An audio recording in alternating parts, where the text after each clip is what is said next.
This is the Work Smart Hypnosis podcast, session number 119. Dr. Dwight Damon on hypnotism as a profession. Welcome to the Work Smart Hypnosis podcast with Jason Linett, your professional resource for hypnosis training and outstanding business success. Here's your host, Jason Linett. Welcome back. It's Jason Linett here, and if you're an ongoing listener to this program, you've likely already heard the story as to where the origins of the Work Smart Hypnosis podcast came from. The first bit of it was a perhaps slightly negative, yet inspirationally positive at the end of it, that I ran a very active meetup group here in the Northern Virginia, Washington, D.C. area for a while, and as I'm looking out in front of my meetup audience one week, I realize, wow, it's the same people that we had last month. And there's the old phrase that the amateur changes their act and the professional changes their audience.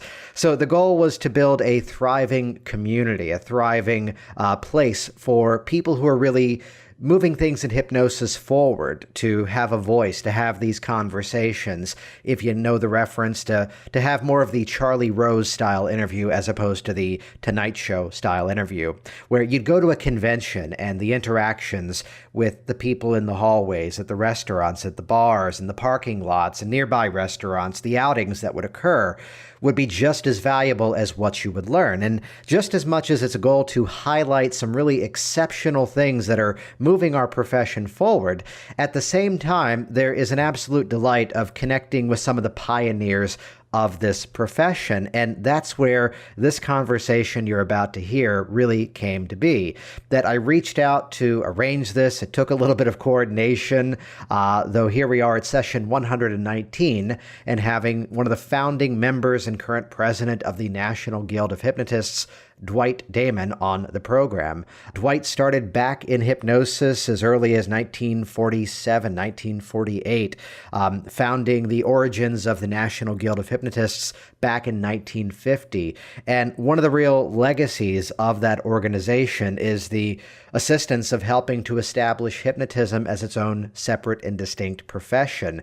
So inside of this conversation, yes, I wanted to hear more of Dr. Damon's history of beginning with stage hypnosis, transitioning then into careers in other fields such as being a doctor of chiropractic, and then coming back to hypnotism. And really to hear that story firsthand in terms of, well, here's this arc the chiropractor was on. Here's this place where it was this brand new thing that people really didn't understand, and now it's fully established.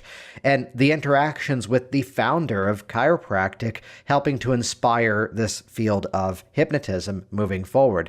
We're going to talk themes in terms of the NGH Convention, the future of hypnosis, how it is the curriculum has changed over the years, what it is that we as hypnotists can continue to do to continue our story 100 years from now and beyond. And really, we're going to wrap up with advice for those people who, the younger generation, the new people coming in, and what is the mindset in terms of our skills and how do we practice clean, how do we practice ethically, and how do we always work towards that theme of ongoing improvement. So with that, I'd encourage you as always to head over first of all to the Work Smart Hypnosis page over on iTunes and leave your feedback for this program. Your ratings, your reviews help us to grow this. Also, I'd give a quick plug here for the upcoming National Guild of Hypnotists 2017 Annual Convention. Details can be found over at ngh.net. Again, NGH as in National Guild of Hypnotists.net. That convention is always the second full weekend in August. This year again at the Royal Plaza Hotel in Marlborough, Massachusetts. Again, details over at ngh.net. I'll be there presenting several presentations. I'll be there in the exhibit area as well, and look forward to chatting with you, looking forward to meeting you in person. And with that, let's jump right into this outstanding conversation. This is session number 119, Dr. Dwight Damon on hypnotism as a profession. Well, my parents owned an entertainment agency, among other enterprises, and so I was, interested in magic as a kid. I actually was working professionally when I was 12 or 13 years old. Well, it has an advantage when your parents are agents. So they were able to give me a lot of bookings. And the hypnosis just came along like everybody else. Back in the day, which is way before your time, there used to be on most of the pulp magazines always ads for learn to hypnotize yourself and others. And Conradi Leitner had a big ad, full-page ad. And so I bought the book. And it was more of a booklet. No, it was a pretty good book. It wasn't bad. Not hardbound by any means, and it was based mostly on a breathing approach. You have them taking deep breaths and so forth. And at the time, I was in, I was at Cushing Academy, and probably 1947 or so. And so, I was a student, and I practiced on fellow students and even the dorm master. And I never really felt that I had anybody hypnotized. I probably bored them more than anything. And, but I was getting more proficient as time went by. So that was really when I began. And then when I went to college in Boston, I was attending Emerson College. And I was on my way to a frat rush party. And I saw a poster in a store, and it said, "Learn genuine hypnotism." And, so I said, well, then free lecture demonstration at one of the hotels. Well, I had to go that way anyway, so it wasn't too far on my way. And so I said, well, gee, genuine hypnotism, maybe what I learned wasn't genuine. And so I went, and the demonstration and so forth had already begun. And the person doing the demonstration certainly looked like a hypnotist. He had a goatee, mustache and goatee, and very piercing eyes, and long hair, black hair, combed back. And he spoke what I thought was a dialect. And being at the time enrolled at Emerson College, one of the subjects that I was taking as a minor was speech, and then also speech therapy, plus theater and things, communications, which was what I was really interested in. And I thought, gee, I can't place that accent. And so he finished his demonstration and had some literature, of course, back of the room. And I picked that up and headed on out to the meeting, the fraternity meeting. And then when I got back to my room, I read it over, and I said, well, gee, he's got a class right here in Boston, and it was $50 for the course. And it was done once a week. And I thought, well, maybe I can talk to my dad, and, because I didn't have $50 to spare. And as a college student, I was just getting by. And so I did call home and said, I want to take an extracurricular course. And he said, well, what is the extracurricular course about? I said, it fits right in with what I'm doing. Beat around the bush a little while, and then finally I just blurted it out. I said, well, it's stage hypnotism. And he said, well, that would work well with your magic, so yeah, go ahead. He said, I'll send you the money. So I had to make up the first lesson, which I had missed. And so Dr. North said, well, come to the Broadway Hotel, which was a theatrical hotel. He was staying there on such and such a day, and he would give me that first lesson in person. And so I went and found his room. The door was open, and I knocked on the edge of the door, and nothing happened. And I cleared my throat, and nothing happened. He was sitting at a desk typing, and I said hello, and nothing happened.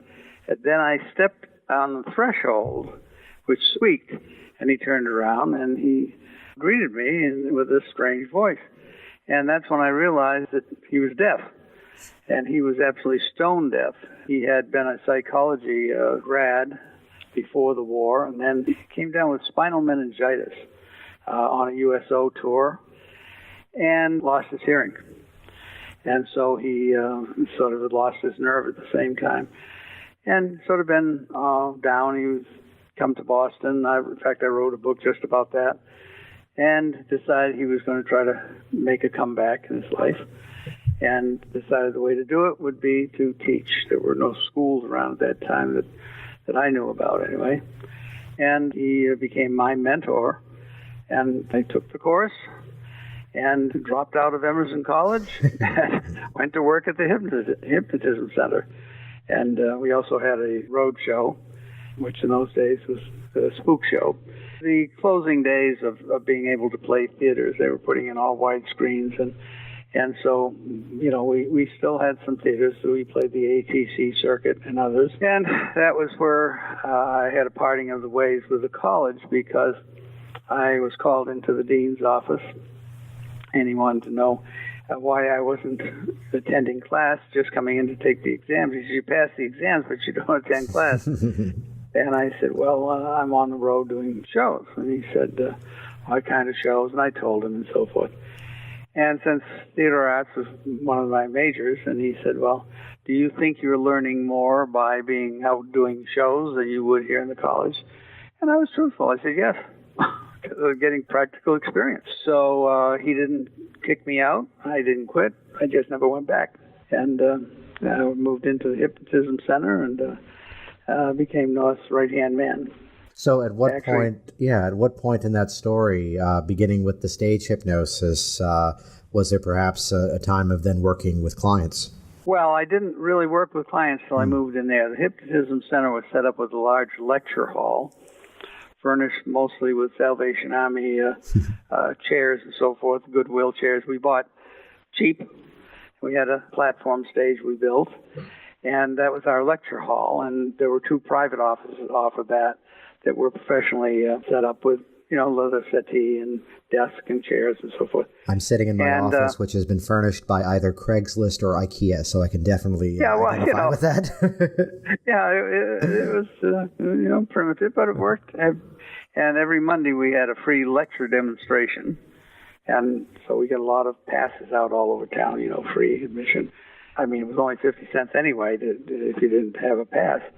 The money, you know, when you think back that long ago to people that might hear this blog, 50 cents, well, that was 1949.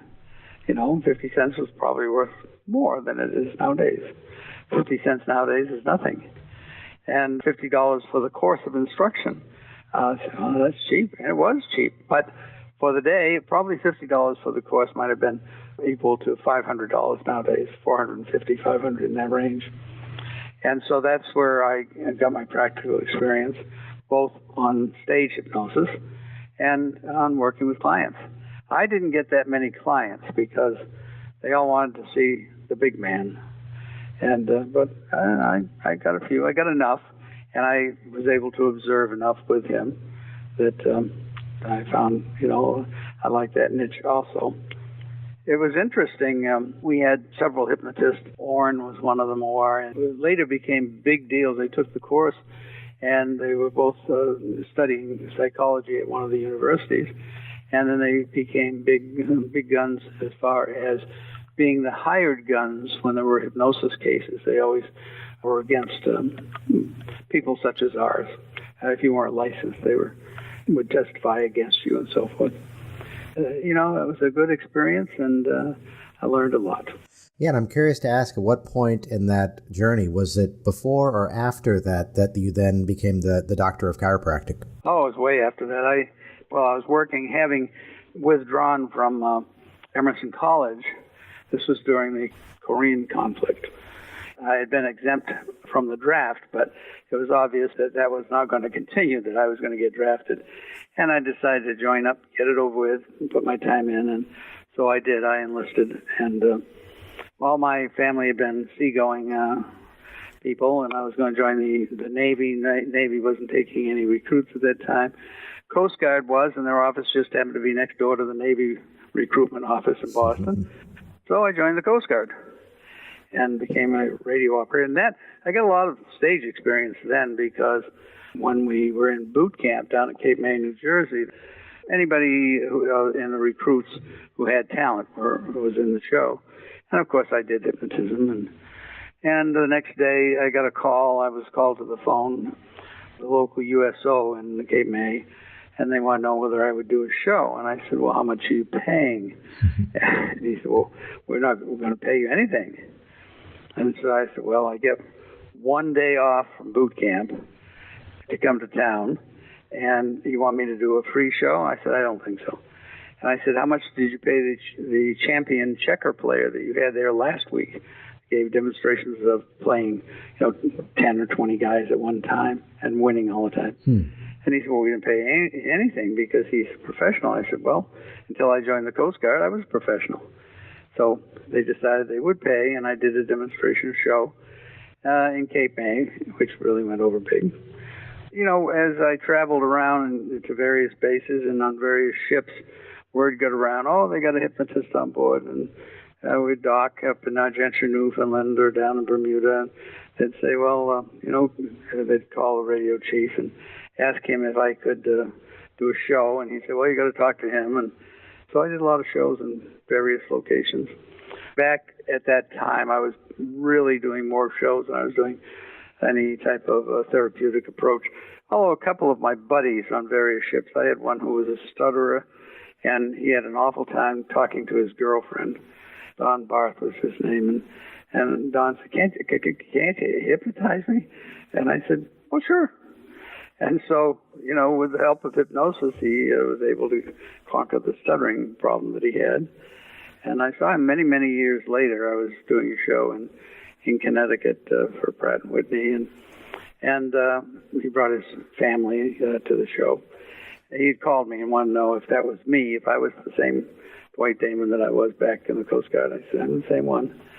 So he didn't pay to come to the show. He came as my guest. And he still hadn't stuttered. So it was, little memories like that mean a lot to a person when you think about it. Yeah. So from there, then getting into chiropractic after serving? Well, yeah. Then when I got discharged, I had a brief spell where my parents had never taken a vacation from their various businesses and asked me if I would help my brother in the real estate office. Well, I had grown up in the office downtown, and as I was growing up, downtown was my playground. We wandered around, and I got to know the storekeepers and so forth in Nashua, New Hampshire. And so I was, certainly aware of how the office was run, and I was pretty well aware of what you do in the real estate business. And so I said yes, and so I worked there with my brother. And when my parents came back, I stayed on another year or so, and we were doing shows and all, but I said I wasn't really satisfied with being in the real estate business. So just before the big boom, where I could have become very rich, I decided to go back to college and use the GI Bill, and we went out to Iowa.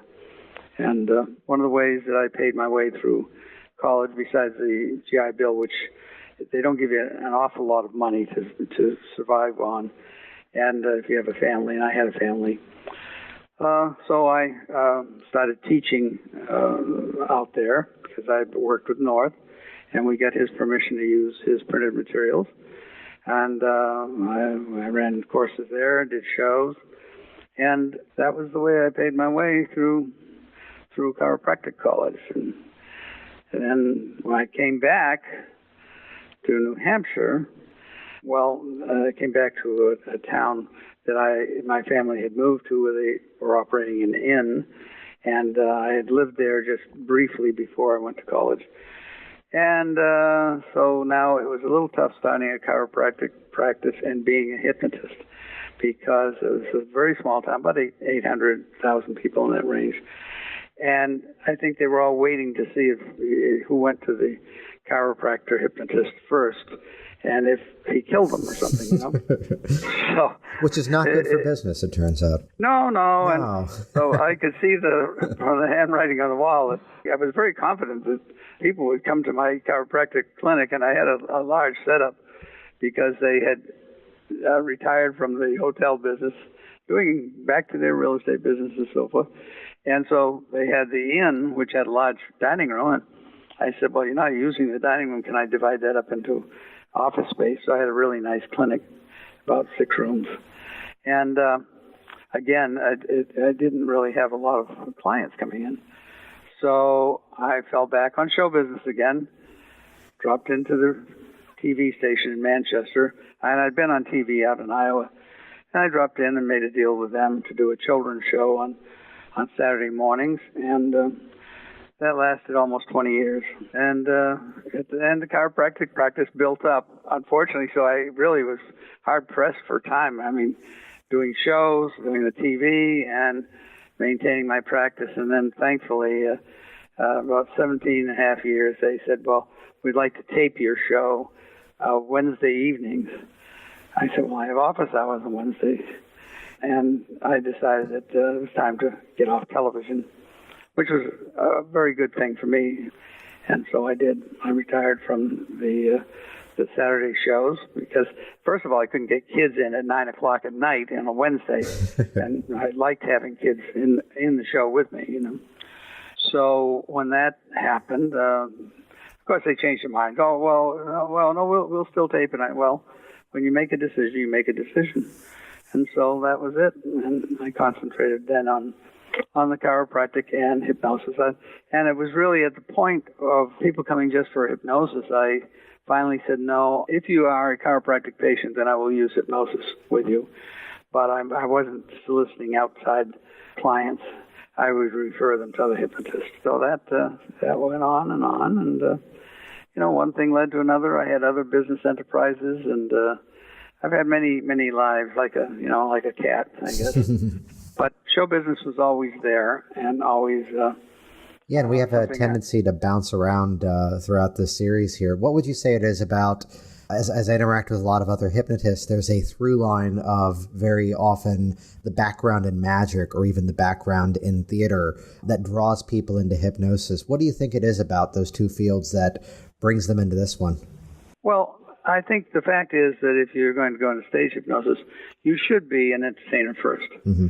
And I think the entertainers, they feel, well, I can do that. You know, if I can do a magic show, if I can do some other type of show, I certainly can do a hypnosis show. And I think many people who think, well, I'm going to learn stage hypnotism and I'll make a lot of money that way, they don't always succeed because they had no idea about showmanship, which is really very important in being a stage hypnotist. And, you know, it's funny, when I first met Dr. North, he said, well, I hope, because he knew I was also a magician, and he said, I hope you don't get the disease that hypnotists and mentalists get. And I thought, disease? Holy moly, nobody told me about that. And I said, well, what disease? He said, they begin to believe their own publicity. And if you stop and think about that, and you stop and think about many of the hypnotists that we both know, they got the disease. Yeah, they believe their own publicity. The world's greatest. If we had all the world's greatest hypnotists at our convention, you know, we'd have a packed room. So it's a career that, correct me on the timing, started back in 1947 with hypnosis, yes? More like 1949 when I went to Boston to college. So in these years of being involved with hypnosis, I'd be curious to ask, how has your perception of hypnosis changed from where it was perhaps when you started to where it is now in 2017? Everything evolves, and we certainly have changed. However, I do sometimes stop and think, you know, they'll say, well, I have a new method to hypnotize. And they tell me what it is, and I'm thinking, that's not new. You know, that goes way, way, way back. And we had one fellow who boasts as being one, I don't know if he's the fastest or the smartest or whatever hypnotist in the business. And we had an email blast going out to our members in which different people contributed different scripts. And we had put a script in there, and then he called, and wow, he was going to sue us. We stole one of his scripts. And I said, wait a minute. Yeah, I'll get back to you in about an hour. So I went back and found that same script for many, many, many years ago in one of the books. We have a very extensive library here. So I said, let's photocopy this, and then we'll send it to him. Back then, we faxed it to him. And he was nice enough to call back and apologize. He said, oh, I thought I originated that. And I said, well, in this era, maybe in your mind you did, but it was done before you ever thought of it, before you probably were ever in the business. There really is nothing new, I don't think. There's an amazing interaction I had at the NGH Convention a few years back where I'm listening to these two people talk about this outstanding workshop that Don Monton did where he made the person's hand feel numb and then he pinched it and they didn't feel pain. And I'm sitting there and I chime in, yeah, that's glove anesthesia. And they're going, no, it wasn't. This was something different. He made their hand feel numb as if there was like anesthetic in it, like a glove. They're using the exact language.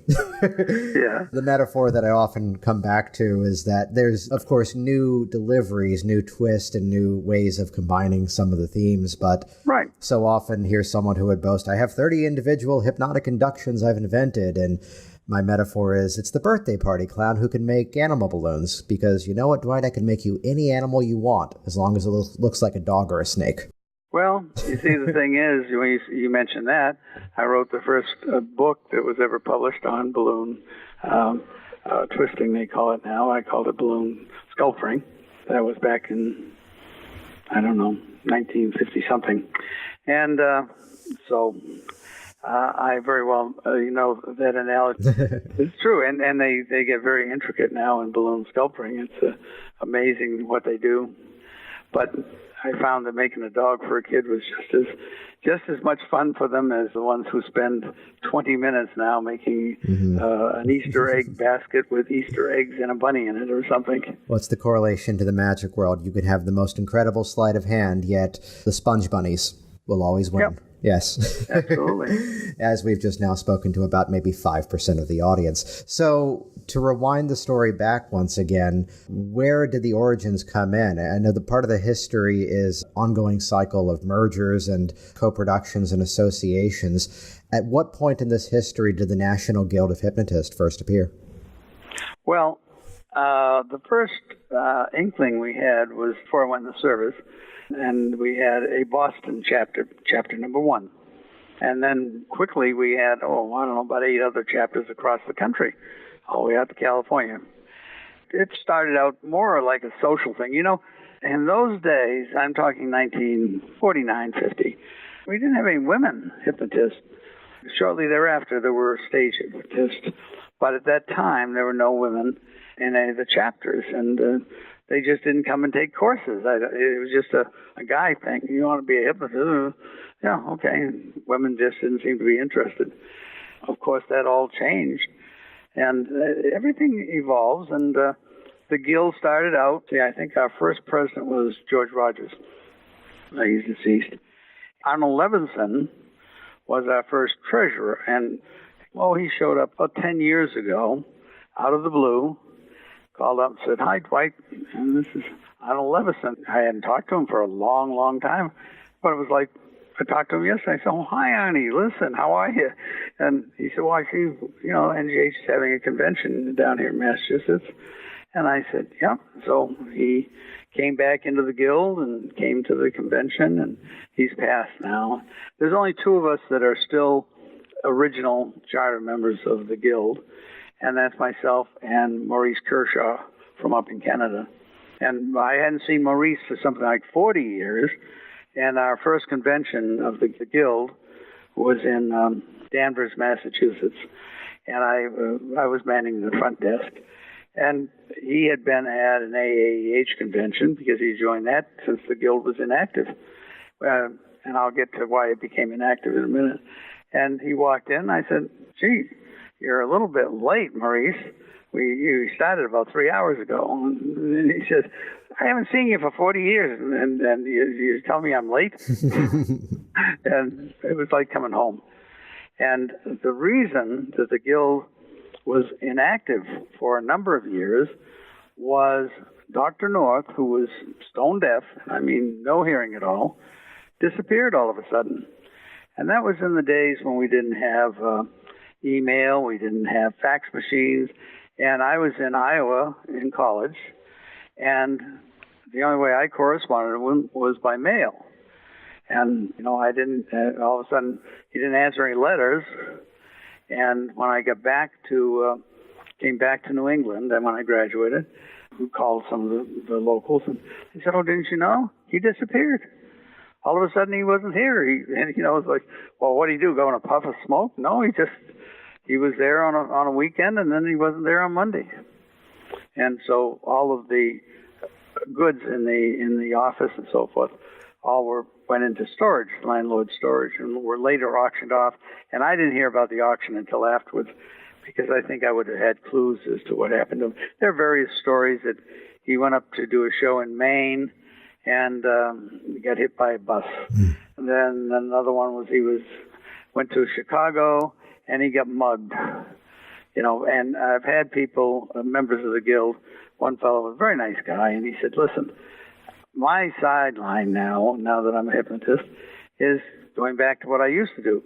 I can trace lost person. I will find him. And I said, lots of luck. And he never found him. So when that happened, it just fell apart. So there were quite a few years that nobody was doing anything with it. And Elsom Eldridge, you know who Elsom is? Yes. Elsom had been a boyhood chum, and I'm older than he is, although he looks a heck of a lot older than I do.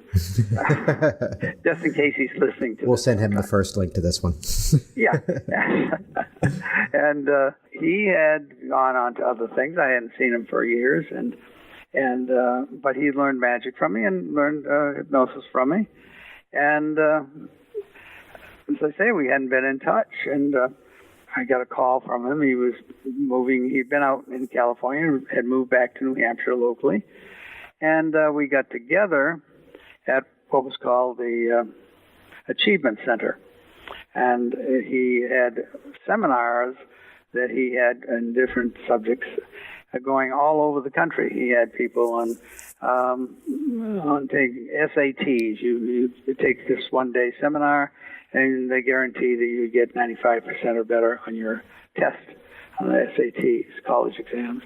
He had one for postal employees to get work. He had, all sorts of things. And so he said, come on up and see what I've done, what I've achieved, I guess, at the Achievement Center. So I went up, and he said, I'll show you what really keeps this operation working. And so he opened the door, and there was an air-conditioned room, young man sitting in there with computers and screens and all that. And I didn't even have a computer. And he said, how are we doing in Salt Lake City for tomorrow night? And he told him, and he said, okay, Dave, well, how are we doing in such and such? And he knew exactly, how did we do yesterday? And he could give them all these facts and figures. He said, and I said, that's you're getting all that from this guy sitting in this room at a computer? He said, yeah. So it was the germ of an idea that maybe we could revitalize the guild and use the technology that he had. And I said, you willing to help me with this? And he said, sure. And so that's what we did. We worked out of his office and, tried to line up old-time members that had been previously in the guild. We found a few, but not many. And so we got, bit by bit, we built a new organization. And the rest, as they say, is history. Yeah, and one of the real legacies that comes from the National Guild of Hypnotists is the work in terms of really defining hypnotism as its own separate and distinct profession. What would you say, was there a specific turning point where that really took shape in this history? There was, and that was my goal, because I figured I don't want just a social organization. Mm-hmm. Being a chiropractor, I had seen, when I graduated from chiropractic college, there were still some unlicensed states, not many, I think there were 3, Louisiana, Massachusetts, and so forth. And many chiropractors who graduated in those days, who were from Massachusetts, opened offices just over the border in Nashua, which was where we held our first conventions. And so coming into Nashua, there were one sign after another of chiropractors. What I envisioned from that is people would say, that chiropractic must be pretty good. Look how many chiropractors there are in town, because why would new chiropractors open up offices if there wasn't any business?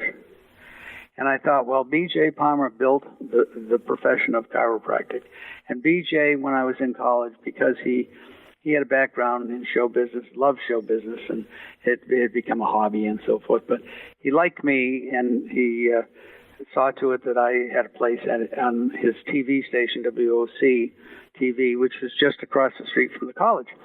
And he tried to make sure that the manager over there gave me little paid gigs as well as some freebies. And I got onto a show over there, and I was a regular. And that began my TV career. But I had really become, I used to take a daily morning walk with BJ because I dropped my wife at the hospital where she worked. And I would go and sit down in my little Henry J car and review for the day's lessons. And I saw this little man walking by, and I thought, that guy looks a lot like BJ Palmer's picture. Well, it was BJ. So the next day when he came by, I got out of the car. I was waiting outside the car. And when he came by, I said, "Excuse me, are you BJ Palmer?" He said, "Of course. Look at the monogram on my shirt." And I said, "Well, I'd like to talk to you." I introduced myself. He said, "You want to talk? You have to walk." So every time I would get out to walk with him, I mean, we had to walk around a huge city block. He owned most of the buildings there in that particular location.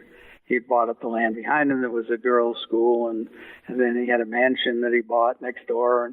And so it was really, it was a good workout and a fine chance to talk to somebody who had the same interest I did as show business, and of course was, the spark plug of building the chiropractic profession. And so much of what I foresaw as building our profession was based upon what B.J. Palmer had done. And so that was it. And the motto I liked most of all that he had a lot of mottos on the walls in the college. And it's like early to bed, early to rise, work like hell, and advertise. And so I said, well, and just recently, Elson Eldridge said to me, he said, somebody sent me some tapes of B.J. Palmer. He said, and you're patterning the guild of what we've been doing after the development of chiropractic. I said, right. And so our goal was to become a separate, distinct profession. And, it wasn't easy. We went through a lot of period of time where, there was a lot of bad stuff, expo-type articles, and sensationalism and so forth. And, so there were years that we were really trying to fight that, and we did. And we stuck to our guns, and we tried, and BJ was one of those people. He stuck to his guns. If he made a decision, that was it. If it didn't work out later, well, you can always readjust. But so. And there's a beautiful pun inside of that I just heard. Yes. So from that interaction with B.J. Palmer and then the development of the NGH and the growing of that separate and distinct profession, was there a specific point in time where there was the ability to step back and say, okay, now we've got it. Now we just got to keep it going. So the formative years of perhaps here's the foundation. But then if there was a specific moment where there was the actual proof there in front of you, okay, we've done this, there's more work to be done, but now we've actually got something we can keep going here. There was, and I don't remember what year it was, and I remember where it was because we were doing solid gold out at West. That's a short weekend that we do. And it could have been in Vegas because that's mainly where we did. We did it in California a couple of times and in Florida once. And as I was speaking to the group, I realized that the group had changed. I didn't have somebody there sitting there with cowboy boots and a cowboy hat, or somebody with clown shoes, or weird stuff. And I looked at it and I said, man, these people look like professionals. Maybe they finally got the idea. It's a profession. It's not a game. It's not a hobby. It's a profession. And I said, this is it. And somewhere in our literature, I'm sure I mentioned the date, more or less the year. And because we persevered and we didn't let people with, who wanted to put us down, overcome us, we've been very, very strong in what we did. We had become a profession. And, we were recognized in the Library of Congress, citation, congressional citations and things like that, states, cities. And so I said, well, you've been in this quite a while, and you probably have noticed that we've gotten away from the fun and games, and we have people who are serious and want to help people and realize that, we work with ordinary everyday people and ordinary everyday problems and using hypnosis. So there's a balance, an organization that, as you mentioned, started off a little bit more on the social side, then over time morphing into what it is now. What would you say is the greatest strength of hypnotists gathering together? It is sticking with our professionalism. I believe that's the most important thing, because we have to maintain that. And it's socializing is great, but you don't want to do things that can be misinterpreted. With the internet, something could go up on the internet now, and in a matter of seconds, it goes around the world, and it stays up there forever. And we've had occasions where, for example, psychologist Eichel was his name, thought he would put us down, and also another psychology organization that he belonged to. And so he had a cat and gave the cat a social security number, credit card number, and so forth and so on, and then signed him up with the psychology group. Then he signed him up with the West Coast Hypnosis group, and then one in the Midwest, and then the Guild. Well, when it came in, we have a committee that looks at all applications for membership, and we consider them, some we turn down. So they looked at this, and they figured, well, geez, already this, I was trying to think what the name of the cat was. I can't remember. But it sounded like a real name. Oh, it was Zoe, Z-O-E, middle initial D, Katz, K-A-T-Z. Zoe nice. The Katz, play on words. Mm-hmm. But already was a member of Psychology Association, had the credentials, was a member of a West Coast Hypnosis organization, a Midwest organization. And so why would we suspect that it was somebody that was being devious? And so we accepted the cat as a member. And the thing that gets me is that nowadays, because it stays up there, it's up in, another yeah, it pops up land. Every now and then in conversation. Yeah. And people will contact us and say, how could you do this? How could you, what they don't get is we were the victim, I mean, we didn't do anything wrong. And once we found out, of course, right away, the cat's membership was not renewed. But it's still up there. Well, there's two anecdotes to share that, there's so many different organizations that, even this is not just within the hypnosis profession, that if you're a member of this one and you can show these specific credentials, you are, not to use the simplest language, but basically paying your way into the other organization. What's always left out of that anecdote is that the cat was actually a damn good hypnotist, it turns out. Well, it could be. And people say, well, if you were really victims, why didn't you pursue it and sue him? And there was a way we could have sued that person. And I said, no, it's just going to make it newsworthy again. Mm-hmm. And he had his fun, and, it didn't hurt us. And I don't care. I mean, but I just wish people who question us about it would not assume that we did something wrong. They would be smart enough to know that when somebody pulls a con on you like that, you're a victim, and we corrected as soon as we found out, of course. And, we went through that era when all the tabloids, anything bad about hypnotism, they love stories like that. And we had one so-called TV journalist who wanted to come to the convention. And so one of the people called from the station, in New York Station, and it was a network station, and said, well, I'm a producer. Well, listen, I was in television for 20 years. That person called was a gopher, trying to line up stuff for the show. And I realized, the producer title doesn't mean, it's not like a Hollywood producer. And I said, well, it's fine. I said, but it was a female. I said, does she plan to do a positive report on our convention? She said, well, we don't promise you anything. And I said, well, I can promise you that you can't come. How's that? And she said, well, it's a public place. And I said, not when we are there. In our contract, we have the run of the entire hotel, the grounds, the parking lot, all of it. And I said that somebody else already has the exclusive to do a TV reportage, and which they did. So, and it was a friend, who was going to do good stuff. So, we never gave in to that type of thing. And, if they wanted to dig up garbage, go dig somewhere else. So the couple of points I'd love to hit on before we wrap up here for this morning. There's an ongoing evolution of everything. And chat with me for a few moments about why it's important for us to update that term of hypnotherapist, in your opinion. Well, the reason we got away from hypnotherapist is quite simple.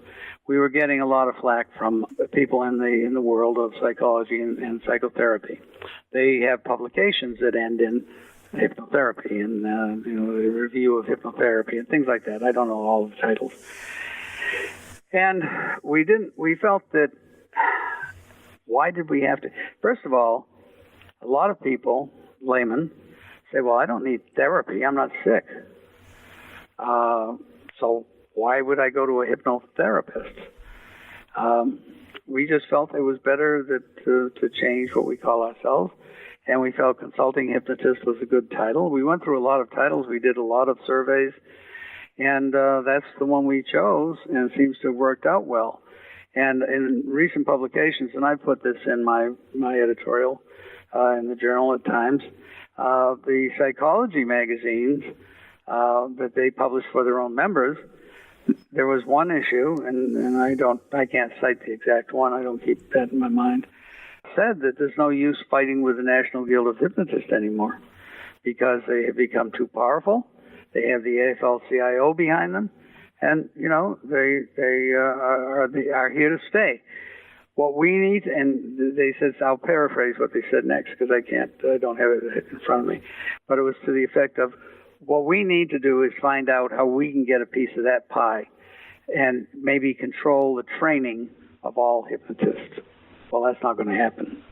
Well, speaking of which, how has this, there's a history of, at one point, weekend courses and then expanding outwards. How has the training curriculum evolved over the years?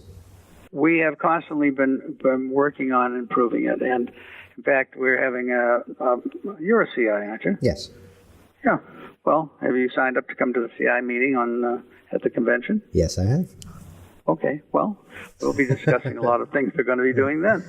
And, I don't know. We've got something like 150 folks that have said they're going to be at that meeting. And so we constantly want to keep upgrading, but we feel we have a good basic course, and we don't sell what the course is. We don't say the course is something that's going to make you a super psychologist, psychotherapist, hypnotherapist. It's a basic introductory course, and it's a good basic introductory course. And we've got people that are working with us to keep updating it day by day. And as a trainer, you'll be getting the upgrades as you have some already. Ron Esslinger has helped a great deal. Carol Denica has helped a great deal. As we get things that we feel will be upgrading what we're doing, we're putting them into the course. And, it's something you can't just do overnight. It has to be an ongoing project. And especially being that relationship of multiple professionals and different opinions, different styles coming into it as well to provide that well-rounded training. It's that phrase that I'd often come across, that not everybody takes a hypnosis training with the goal of saying, sit down, close your eyes, let's do hypnosis. So to have that flexibility inside of it where people can come in where, we don't grow up necessarily going, I want to be a hypnotist, and to have that experience of let me get in and learn it and see where it takes me.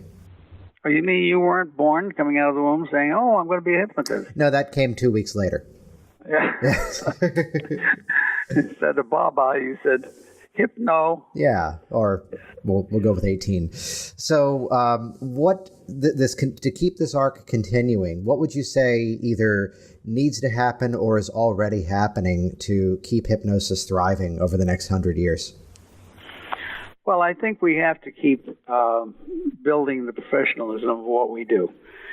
We've created the fact that, okay, it's a profession now. And so that's taking care of one element that is really against us. And those psychologists and the, medical hypnotherapists and so forth, they pretty well have accepted our training.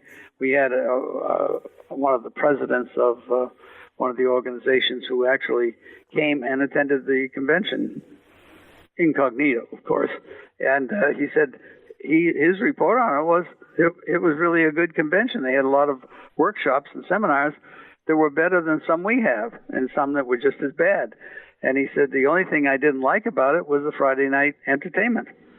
And I mean, this is from the president of a medical hypnosis organization, past president now.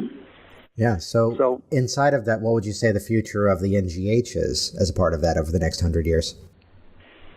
Well, I would hope that the NGH is going to keep on keeping on and do what we've done. We established it as a nonprofit. Right now, we're in the midst of making it a trust, so it will be protected. Because I'm 85 years old. I'm not going to be here forever, and but I've got good people that will be here, and we're bringing up the younger generations, and we're interested. We want people, younger people. Anybody younger than I am, but we want younger people to contribute articles, to become writers for the journal or the hypnogram. People have ideas that they think should be added to our training. We can't do everything immediately, but we certainly take all of these things into consideration, and we're open to suggestions. And if it's something that can be worked out with our board, then we'll do it. And but change, it does not come overnight. So we've been working very hard on upgrading our teaching materials, and we have more changes that are ready to go. I think the Guild is going to just be here forever. I hope so. And we've got the convention coming up in Marlborough, Massachusetts, which this year, it's always the second full weekend in August, Friday, August 11th through Sunday, August 13th. What are you looking forward to at this year's convention? Well, we have one new thing. We were at the Tara for 15 years in Nashua, the Tara Hotel. And I don't know if you remember back in those days. But I came in after the... Yeah, it looked like a castle, and they had knights' armor, all through the halls, and lots of places to sit down and chat. And one thing that I have felt for quite a while, that we don't have enough places to sit and chat with people, for people to chat among themselves. Last year, I have a little table up near the historical exhibit with chairs where I can, interview people and chat with them. Maurice Kershaw for years used to chat with people and develop his columns from that. He doesn't write the columns anymore. So in fact, we just had a meeting with the hotel yesterday, and we have the new thing is Coué's Cafe. We've taken one of the function rooms way down at the end of they change, depending what floor you're on in the hotel, you're either in the west wing or the south wing. I don't know how they do that, but anyway, it's down past the bookstore. The demonstrators, yes, the bookstore. And I was talking about the type of furniture I want put in there. I want it fixed up so people can go in and sit down from 7 o'clock in the morning until they run out. We have pastries. We have free. I'm not talking about you get to buy them. We have pastries and things like that, and fruit and so forth. And then during the day, the hotel is going to actually have a food service there, sandwiches and crouton, things like that. And people can go in, grab a cup of coffee or a cold drink, sit and chat, have a good time. And we've got all sorts of things honoring Coué, so Emile Coué. And I think that will, because there really isn't, there's a very small area in the lobby. I think you get 2 couches and 1 chair or something, and no place to sit and really chat. And I think that's very important, and that's one thing that we're trying to figure out how to do it. Halfway down, as you go down past the all of the ballroom area, down to go to Coué's Cafe, we have an area where they turn in the slips from the presentations, a little alcove on the right. And we're moving that. That's going in where the gift shop used to be. So all of our ticket takers and the different workshops will take those down to the group that's handling the compiling all that information in what was formerly the gift shop, the alcove area. Again, I've asked them to put like a settee, a couple of chairs, little table, something, so people can sit there and chat. Yeah, which again, I think that's the important thing. Back to the origins, the opportunity just to have that conversation. It's where the origin of this program is that you'd go to a convention and just these interactions of you're sitting at the tables, you're at the bar, you're at the restaurant, you're in the hallways. And the workshops would be great, seminars would be great, but to have the opportunity actually just to sit down and talk to somebody, that's a great opportunity. Well, I hope it works out. I hope people accept those changes. I think they will. I try to talk to as many people as I can. I had a couple of chairs opposite the elevators, over to the right as you come off the elevators. And one of our longtime members has taken one of them for his. And I said, listen, you got that little go-kart you ride around on. Why are you taking that chair where people can sit and talk to me? He said, oh, because I want to. So I said, okay. I said, okay, Bob. It's okay. Yeah. And that's when I moved up to the historical exhibit. Dr. Damon, it's been excellent having you on here. I wanted to wrap up with one question, though, something that you brought up a little while ago, talking about the younger generations, as there's a constant flow of people coming into this profession. And this could either be answered in one of two ways. One could be the game of if I knew then what I know now, advice that you'd give yourself if you had to start all over again, or perhaps more empowering would be for that someone getting brand new in all of this. What would be that advice you'd give them as they embark upon their career in hypnosis? All right. If they take our certification course, the one thing I want them to do is to be competent and confident when they graduate. And if they don't feel competent and confident, they need to tell the instructor. And I want the instructors to understand that should be their goal above all else, is that everybody that takes the course feels competent and confident. And that is the beginning. The rest, they have to do what Patricia McIsaac has been 28 years in practice. She started out single woman, knew nothing about business, and she went to rent office space, and the landlord said, well, how long a lease do you want? She said a month. Because she said, I don't know. I've never been in business before. I don't know if I'm going to. Well, she's lasted 28 years. She's one of our top instructors. And the one thing she tells her grads is, whatever you do, do it. Have that confidence and do it. And I think that's the main thing, is people procrastinate, and they need to jump in and do it. And we try to supply them with all sorts of little things that they can use to get people interested in. And I think, and I don't know if you'll agree with me on this, but when people ask about, you just graduated, you just became a real hypnotist, a consulting hypnotist. And some of them act as if they're trying to keep it a secret, because I think subconsciously they're afraid somebody's going to ask them a question that they can't answer.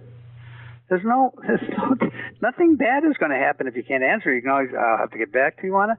If it's somebody you're just in passing conversation, there's ways to answer a question without really answering it, if you know what I mean. Well, I'm trying to think back. It was either 2011 or 2012 that your keynote at the convention, one of the themes was, I'm a hypnotist and I'm damn proud of it. Well, and that's the thing. Tell people you're a hypnotist. Don't hide it. I know you tell people. I put it out there. The name of the business is Virginia Hypnosis, because I'm in Virginia and I do hypnosis. And back to the hypnotherapy conversation, the wonders of looking at analytics on Google to find out 3 times as many people are looking for a hypnotist than they are a hypnotherapist. So, well, yes, I am a hypnotist. Yeah, and we didn't, when we made the change, it wasn't done like, Today, I think we'll change the name, but we're not going to be hypnotherapist. It was done with a great deal of deliberation, of thought, of research, and of talking to people. And, one thing that we do, and I'll just end with this, is that when we're out, if Don Martin and I are together, or one time Don and Pat and I were together, and, the waitress will see that we're having a good time. We're having lunch or whatever. And so if they don't ask us, we'll ask them, what do you think we do for a living? Well, I was with Don Martin, and this is our classic story. And the waitress says, I don't know, you guys a couple of used car salesmen? She said, no. Real estate? No. She took a few guesses. Vacuum cleaner salesman? No. And we said, we're hypnotists. Really? Do you stop people from smoking? And, then it went from there. We were in a Denny's down in Florida. And we were the only customers there. And pretty soon the other waitress came over, joined in the conversation. Then the manager came over. We even had the guy come out from the kitchen. I don't know if he was the chef or just one of the cooks. And they were all standing and we were talking. We talk it up. We tell people what we do. We ask, if they don't ask us, we ask them to ask us, what do you think we do for a living? And I was surprised because Pat had been with us enough that all of a sudden we were out someplace and she said, what do you think we do for a living? And the waiter says, I know what you do for a living because this guy you're with has been in here before. You must be a hypnotist. and if you don't tell people, you have to tell.